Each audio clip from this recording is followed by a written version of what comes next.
the routine project management tasks. We are inferring the various patterns in workflows based on the database of already existing tickets. So it takes a set of already created tickets inside a Jira instance. It can be 10, 100, or 200.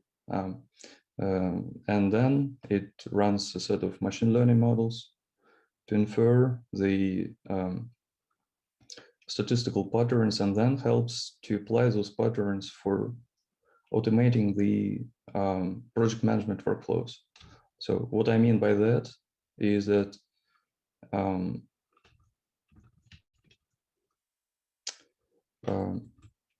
we are getting a bit ahead of ourselves, but anyways, it helps with auto-assigning the tickets to the correct assignees, labeling tickets, sorting them by priorities, and all other activities related to applying various routine tasks.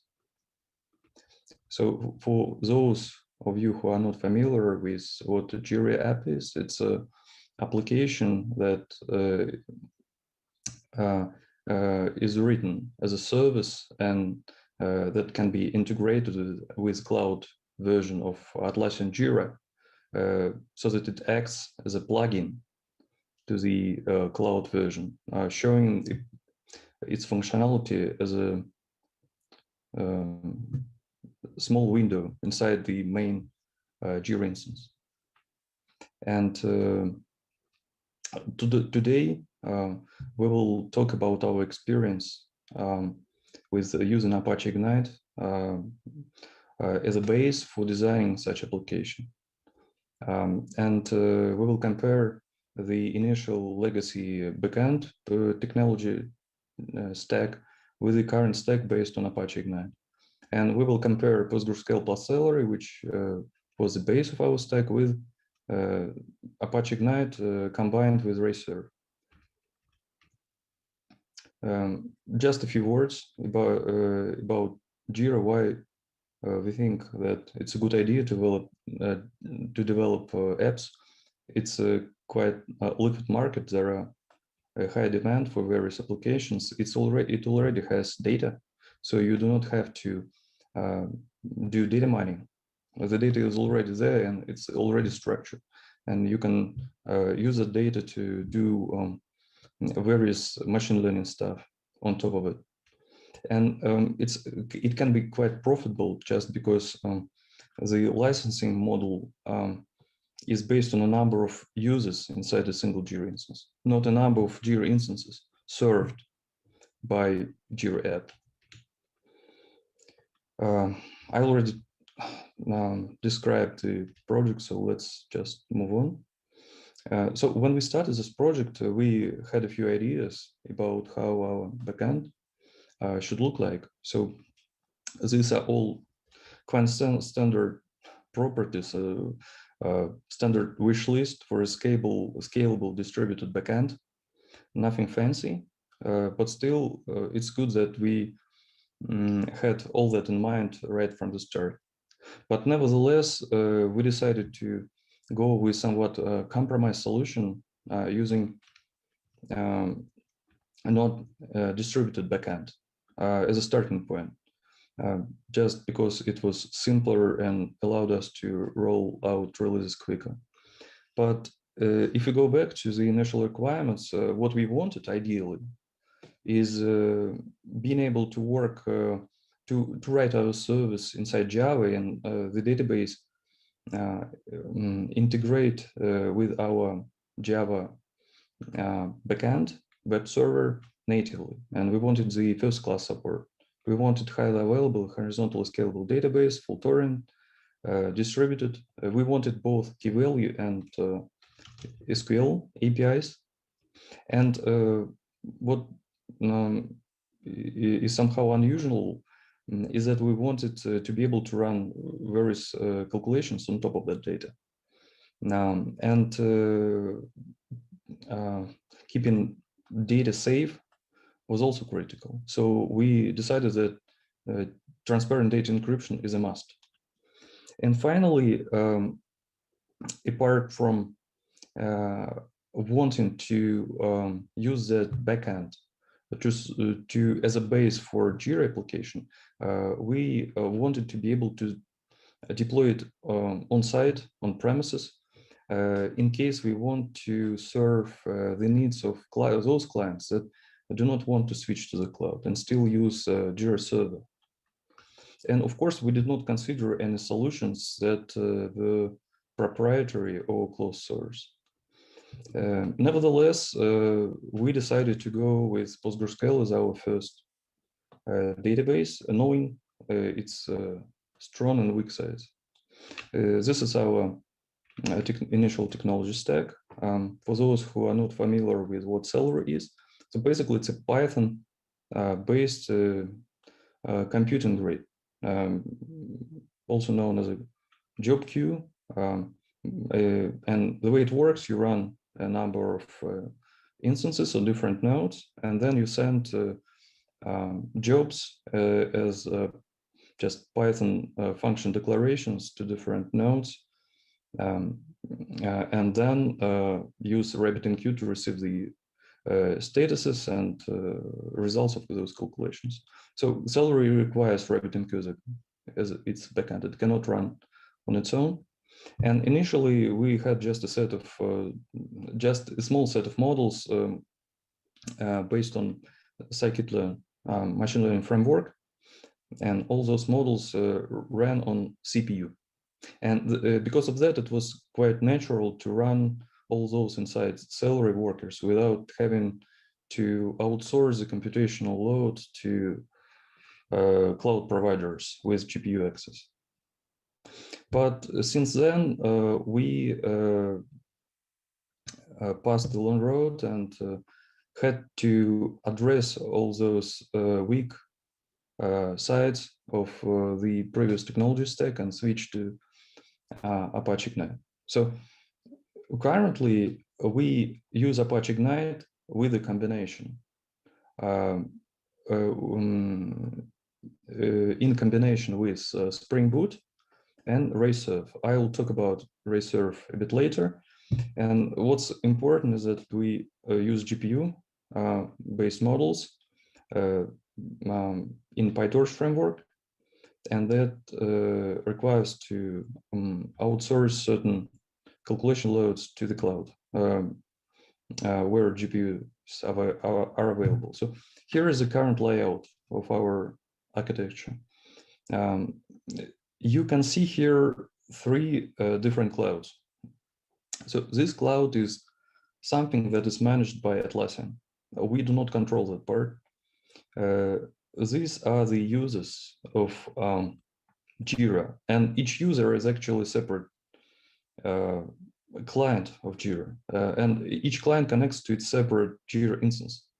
And inside each Jira instance, there are multiple users, like Peter, Ilya, and other just examples. Many users inside each instance. And for us, each instance is a separate tenant. And actually, Apache Ignite is quite good solution for multi-tenancy, but still, the way it works is that we load balance the requests among Spring Boot web service, and those run background jobs. The type of jobs might differ, but the type that the most interesting is the case where we train some machine learning model. And in such cases, the payload of these requests contain a certain amount of data extracted from Jira Cloud. And this data is put inside Apache Ignite cluster, and then we run a backend computing job inside one of Apache Ignite nodes. And then it all depends on what kind of machine learning model we want to run. If this machine learning is something sophisticated, like a transformer from Hugging Face that requires GPU, then we outsource that calculation to deep learning container inside Amazon Cloud. We use SageMaker for that. So inside this container, we run various models that require GPU. If machine learning model is simpler, it's a classical ML, we just run it inside reserve node. And reserve, similarly to Celery, allows us to run arbitrary Python code inside its node. So many of you, if not all, I think know the strong sides of PostgreSQL. So I'm not going to talk too much about it. But the interesting point is that we could quite easily integrate it with Atlassian Connect Spring Boot library. What this library does, it creates a special technical auxiliary table inside the underlying database, and automatically tracks all different pieces of information related to managing connections to Jira Cloud here, like GVT tokens, names of the clients and stuff like that. And it does it automatically by hiding all the technicalities from the users of this library. And underneath, under the hood, it uses Liquibase. So we could integrate it with PostgreSQL without any problems.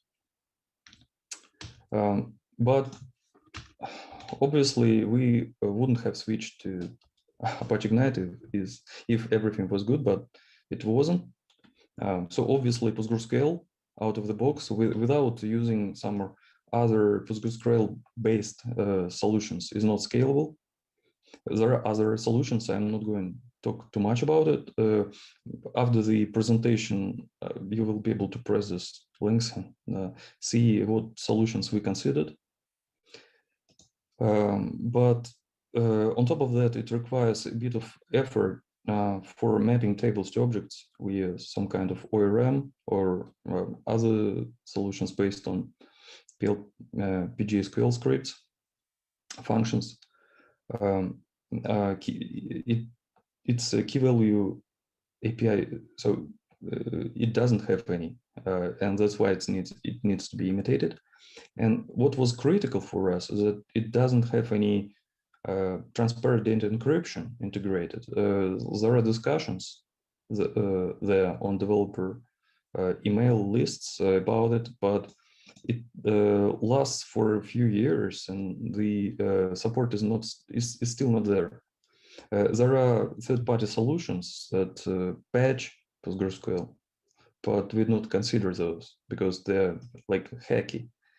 And we also need it in memory tables, but in PostgreSQL, you cannot have one unless you try to allocate a table space in a RAM disk on Linux or use unlock table, but all those are not true in memory tables. In the first case, it exposes your cluster, PostgreSQL cluster, to crashes, basically compromising the consistency. In the second case, you just disable write-ahead log, which is not the same as having a full in-memory table. So if we compare that to Apache Ignite, so as you well know, it solves some of those problems. It's distributed, scalable. It has support for key value API, but nevertheless, not everything was good. Here are the problems we faced. So one of those is that we couldn't find any open source solution for data migration and schema version tracking. So we had to implement the one by ourselves, and we plan to open source it. Of course, it doesn't solve the whole problem for all possible cases, but for our case, it works. And basically, the second problem is a result of the first one. It is difficult to make backups and migrate data to new versions of the product, because our schema isn't static. We change it And when you change schema, you need to migrate your data from the whole cluster to the new version. We know that in the last version of Apache Ignite, there is a limited support. But since we use TDE, transparent data encryption, we cannot use that feature because in Apache Ignite 2.9, snapshots are not available for TDE enabled encrypted caches. Also, no referential integrity, which was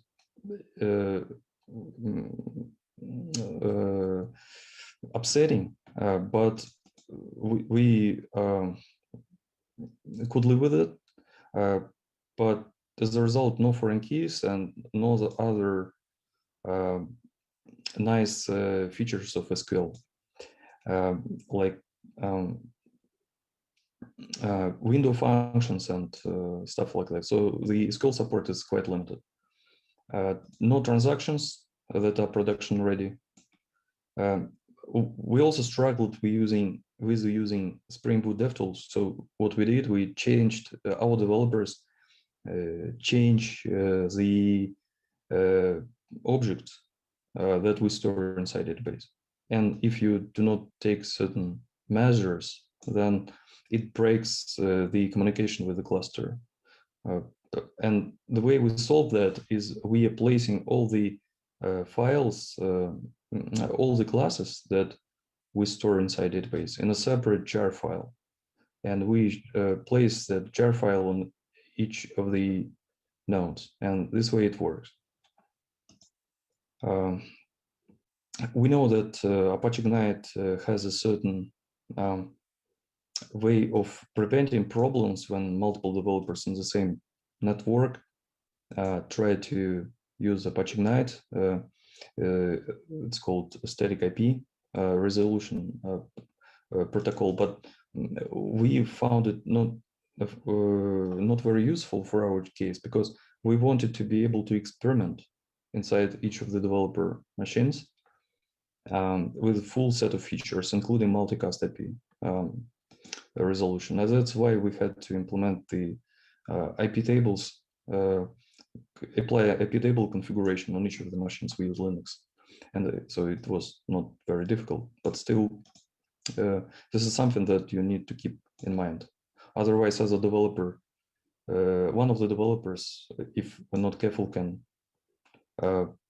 break everything on other machines because his node, her node becomes discoverable. Also, since our machine learning models, the Python-based, we could benefit from having transactions inside PostgreSQL. But there is no any support for that, and that is upsetting. So the way we solved that, we do not need that right now because we switched to Reserve, and I explain why we do not need that anymore. But previously, when we used Celery, we had to run Python Java bridge called Py4G. This is a project that is used also by PySpark, and it allows to have a full featured API for Python. We are bridging Java API through this Py4G. Finally, we use Atlassian Connect Spring Boot, and it ships with Spring 5, while Apache Ignite has Spring 4 as a dependency. And we found a way to work around that via placing the dependency on Spring 5 prior to Apache Ignite dependency, and it worked. So what was good with Celery as a computational grid is that we could run arbitrary Python code. So regardless whether it's just a machine learning model, it was machine learning framework agnostic, no depends on whether it's a PyTorch or TensorFlow or MXNet, doesn't matter. And we also had strong delivery guarantees because salary used RabbitMQ message broker under the hood. But again, salary does have its weak sides. What we did not like is that salary requires an external message broker, and we in the developer mode, when we developed on our machines, we had to run RabbitMQ instance as a separate container, Docker container. What we also did not like is that unless you use Kubernetes, and for development purposes, we use just Docker Compose. And Kubernetes is only for testing on our staging environment and for the cloud. But on developer machines, we do not use something like Minikube, we just use Docker Compose. And in such cases, there is no any support for automatic failover in case one of the RabbitMQ nodes goes offline. And so we had to implement it. Also, Celery being a pure Python-based framework doesn't have a very convenient set of Java API interfaces. Its protocol is known. You know what kind of JSON should be sent to RabbitMQ to start the job, to stop the job, to set signals, but it all somehow hacky. So it wasn't a pleasant experience. So when we switched to Apache Ignite, we decided why not start using its computing capabilities. Yes, we could still stick to Celery, and we did so for some time. But since we already have this feature, why not use it? So we started using it and discovered that it has somehow weaker delivery guarantees. What we could understand based on the discussions in the developer mailing lists is that in case Apache Ignite node goes offline, the node that runs the job to which the message is sent, the message can be lost. So it's a big weaker guarantee comparing to what RabbitMQ provides here, because RabbitMQ guarantees that at least once you deliver the message, but this is not the case for Apache Ignite messaging protocol. Also, again, we did not have transactions inside Python, and that's why we had to struggle with using Python to Java bridge. It's one more component, so many moving pieces inside the system, not good. So let me summarize the difficulties we had when we started and proceeded with switching from PostgreSQL to Apache Ignite, and switching from Celery as a computing grid to Apache Ignite as a computing grid. So obviously we had two components we had to replace. We had to replace the database by switching from PostgreSQL to Apache Ignite, and we had to replace the computing grid. So if, but in a real project, you do not try to replace too many pieces at once. So what we did, we just replaced the PostgreSQL first and kept Celery. But again, cannot use transactions inside Python. That's why still had to use this bridge. But then one of the most confusing difficulties that we struggled a bit with was the problem with Atlassian Connect Spring Boot library. So this library, as I mentioned before, uses Liquibase under the hood, and this Liquibase creates a stable if called Atlassian host. This is the auxiliary table managed by this library.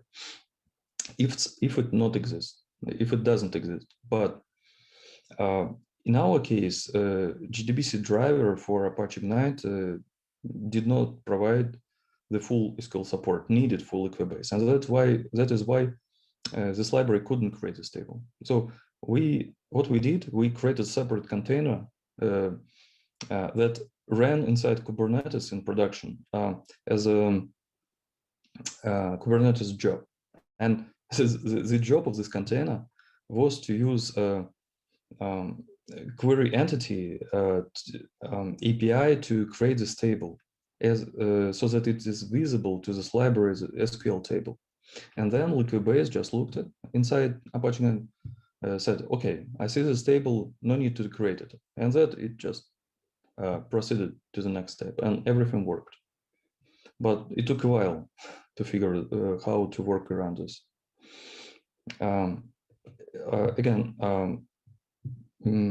Still not clear why Apache Ignite ships with Spring 4. So a little bit of attention is needed if you need Spring 5. What was confusing is inability to debug things by looking inside a database inside Apache Ignite cluster and see what's going on a field level. We had two types of fields. One type are fields of simple types like string, integer, and those fields were perfectly visible in tools like dbeaver or DataGrid. But we had a second set of tables that were represented by complex types. And we had to implement manual serialization to readable XML to be able to look inside those tables and see the content of these columns. And otherwise, it was just some binary stuff there, not readable, very difficult to debug. And finally, the final problem is related to our tool we developed for producing the backups of the database. So the way we do this is we are scanning the whole cluster and storing the content of each cache into a set of arrow files. So it's a row-based data format. And the problem is that we make a heavy use of atomics inside Apache Ignite to be able to globally assign identifiers to different business objects. For example, to tenants. When a new client buys our application, we need to register it and assign a new tenant ID. And for that purpose, we use those atomics. But it's just an example. There are many of those atomics there.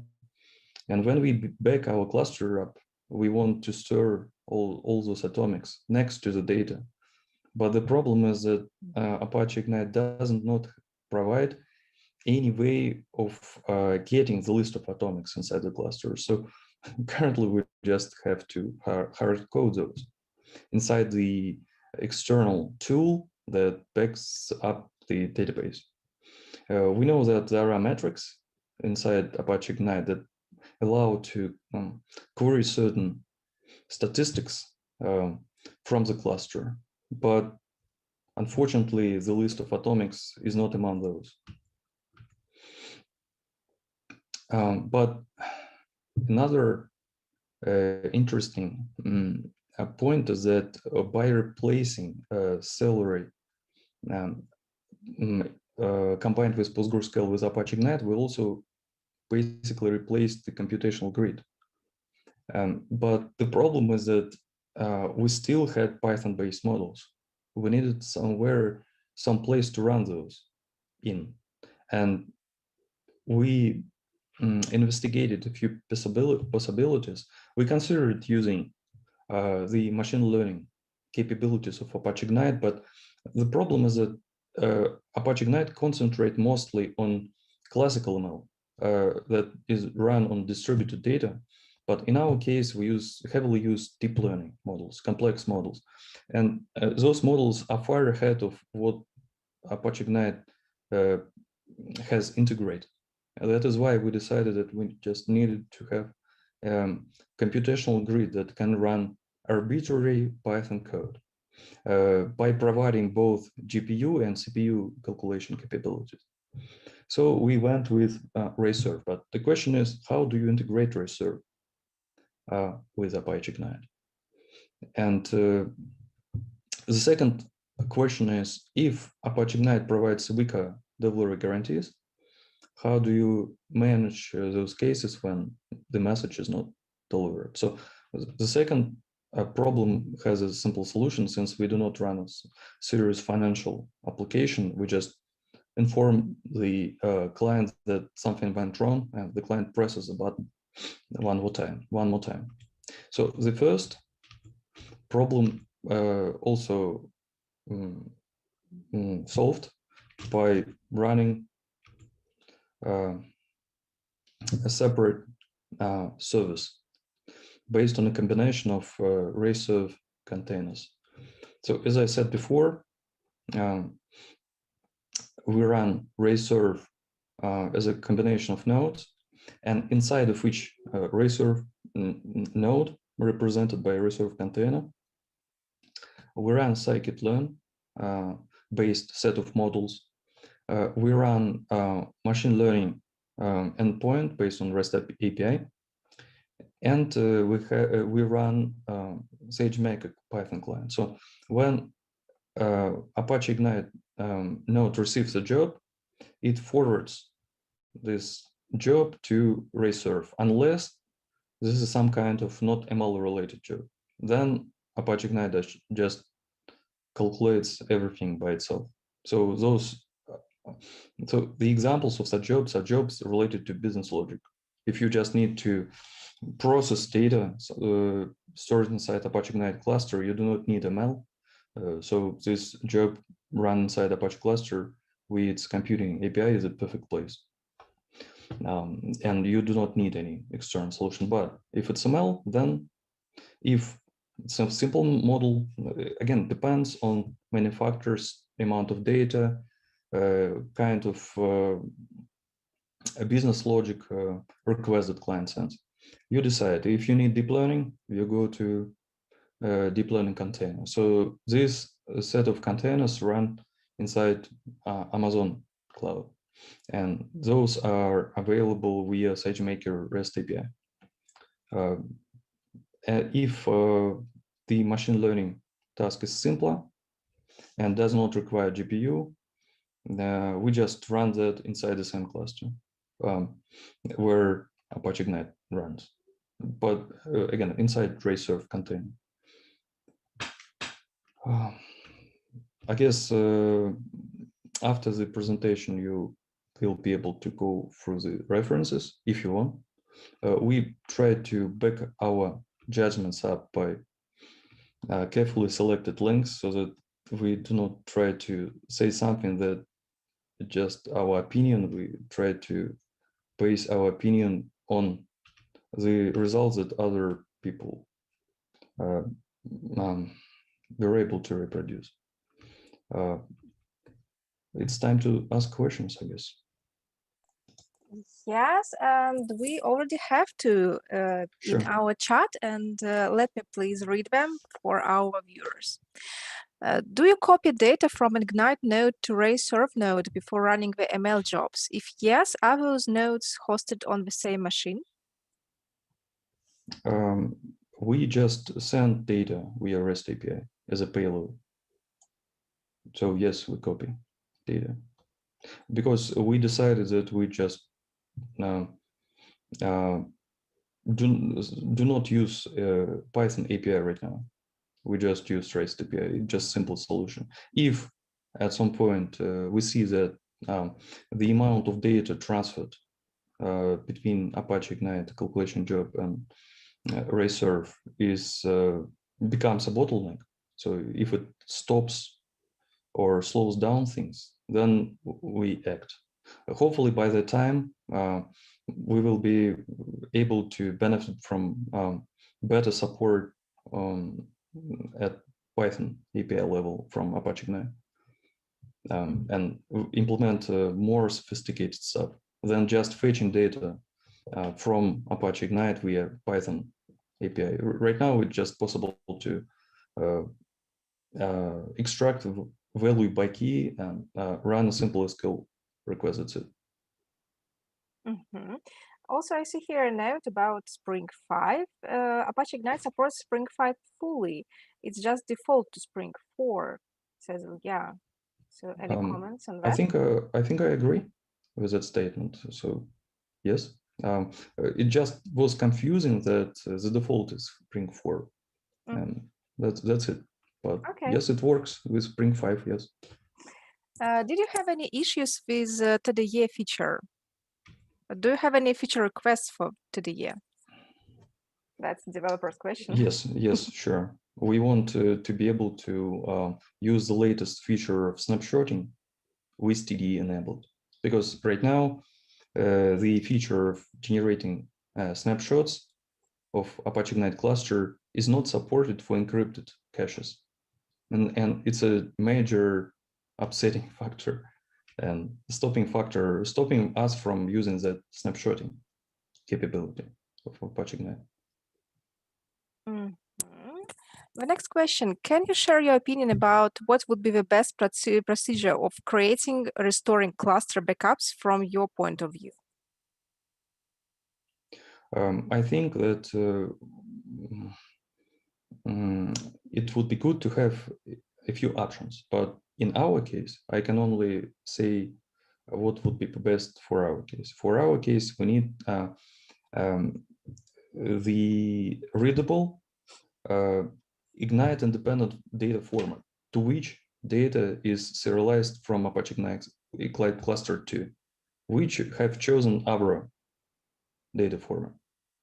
But it doesn't have to be Avro, but it needs to be some data format that you can work with without using Apache Ignite, with which you can work with using some third-party libraries for Avro, or if it's a Parquet file, then via Parquet API, but Parquet is a columnar based format, so it cannot be most likely Parquet. But I guess it doesn't matter much what kind of data format it is. What matters is that this format needs to be easily parsable by external tools independent of Apache Ignite. Then, if it is the case, then you can write patches that work on data and schema outside of Apache Ignite. So this is what we did. Once we have the data serialized from Apache Ignite as a set of Avro files, we just write patches.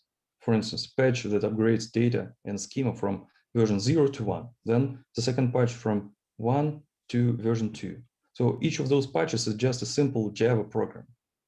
And what this patch does, this program does, just reads a set of Avro files, transforms data in those, and stores the transformed data back to the disk as a set of Avro files.